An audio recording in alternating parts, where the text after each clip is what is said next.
Hello everyone, back to my channel Lakshmi অফিসে সবাইকে welcome জানিয়ে শুরু করলাম আবার একটি ভিডিও। আর এই যে আমার বরমাসে চলে যাচ্ছিলো কাজে, কিন্তু মনে পড়েছে যে ছেলেকে হাম্পি দিতে ভুলে গেছে, তাই আবার ফিরে আসলো। আর এই যে ফিরে এসে ছেলের থেকে আবার হাম্পি নিয়ে আবার চলে যাচ্ছে এখন কাজে। তো ওইদিকে বরমাসে চলে গেল কাজে, আর তারপরে আমি এই যে ছেলেকে এখন বসেছি ভাত খাওয়াতে সকালবেলা। আর সাথে আমিও কয়েক গাল ভাত খেয়ে নেব, ওকে খাইয়ে দিয়ে আমিও খেয়ে নেব, কারণ আজকে অনেক কাজ রয়েছে। আর দুদিন ধরে যেহেতু বৃষ্টি হচ্ছিল, কিছুটা জামা কাপড়ও রয়েছে, সেইগুলোও কাচতে হবে।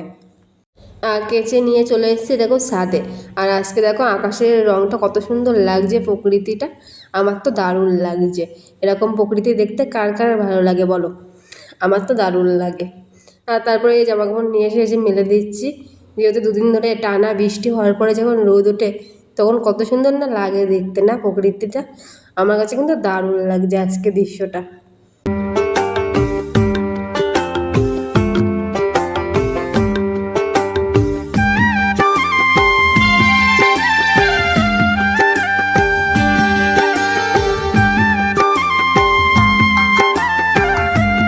আর আজকে তিনজনেরই জামা কাপড় ছিল, আমারও ছিল কিছুটা, কিছুটা বরমশাইয়ের ছিল, কিছুটা আবার ছেলেরও জামা কাপড় ছিল। মানে তিনজনেরটাই মিলে প্রায় এক বালতির কাছাকাছি ছিল। শরীরটা খারাপ হলে তাও কিছু করার নেই, কাচাকুচো তো করতেই হবে না, যেহেতু দুদিন পরে রোদটা বেরোচ্ছে। আর এখন যদি কাচাকুচো না করি, আবার যদি বৃষ্টি মিষ্টি এসেছে তখন আবার সব জামা কাপড়গুলো থেকে যাবে। এর জন্যই ভাবলাম কি, যদি কষ্টও হয় তাও আজকে কাজগুলো করে রাখি না, তাহলে ভালোই হবে।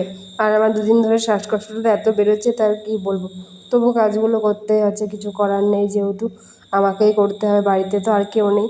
আর বড়মশাই যেহেতু কাজে চলে যায়, ও বাড়িতে থাকলে মাঝে মধ্যে কাচাকুচোটা ও করে দেয় কিছুটা হলেও, কিন্তু রোজ তো একটা বেটা ছেলে মানুষকে তো বলার উচিত না। তো সব জামাকাপড়গুলো আমি এনে মেলে দিয়ে চলে গেলাম এখন আমি নিচে।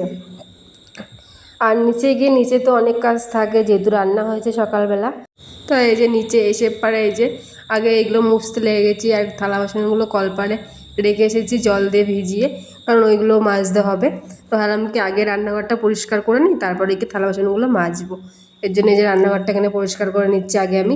বেসিং টেসিংগুলো সব ভালো করে মুছে নিলাম, গ্যাসটাও ভালো করে মুছে নিলাম। মুছে আবার এদিকে চলে যাবে এখন আমি ঘরে, কারণ ঘর বাড়িগুলো ঝাড় দেবো আর একবার করে, কারণ স্নান করতে হবে যেহেতু। এই জন্য ভাবলাম কি ঘর বাড়িগুলো আর একবার ভালো করে ঝাড় দিয়ে নিই।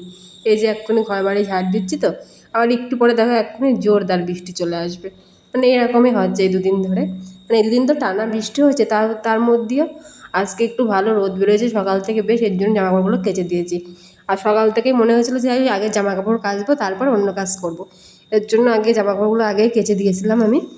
আর দিয়ে দেখো সব কাজ প্রায় কমপ্লিট হয়ে গেছে। এই যে ঘর বাড়িগুলো ঝাড় দিচ্ছি, তো একটু পরে দেখবো আবার বৃষ্টি চলে এসেছে, কারণ দৌড়িয়ে চলে যেতে হবে ছাদে।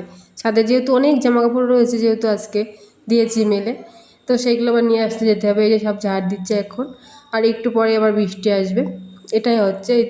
মানে আজকে সকালতে না হলেও এরকম দুবার হয়েছে, দেখো দেখেছো। দৌড়িয়ে চলে গেলাম ছাদে, ছাদের থেকে জামা কাপড়গুলো নিচে ছুঁড়ে মারলাম, তারপরে এসে আবার এগুলো ঘরে রেখে আসলাম।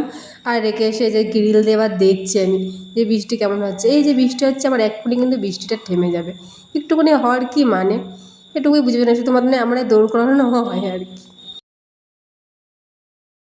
ঘর বাড়িগুলো ঝাড় দিয়ে আমি চলে গেলাম স্নান করতে। আর এই যে স্নান করে চলে এসেছি, আর তারপর চলে যাবো এখন ঠাকুর ঘরে, যেহেতু পুজো দেবো। আর গিয়ে এই যে সব গুছানো আমার হয়ে গেছে, এখানে পুজো দিচ্ছি আমি এখন।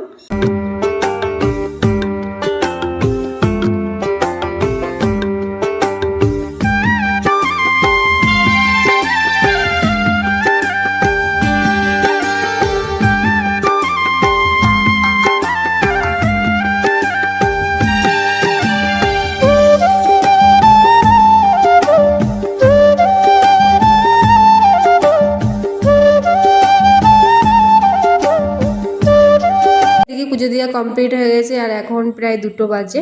তো এখন আমি আর ছেলে খাবো ভাত। আর আজকে রান্না করেছি আমড়ার ডাল, আর করেছি ব্যাট পাঁপড় ভাজা, আর কাকিমা রান্না করেছিল চিকেন, তা আমাকে ছেলেকে একটু দিয়ে গেছে।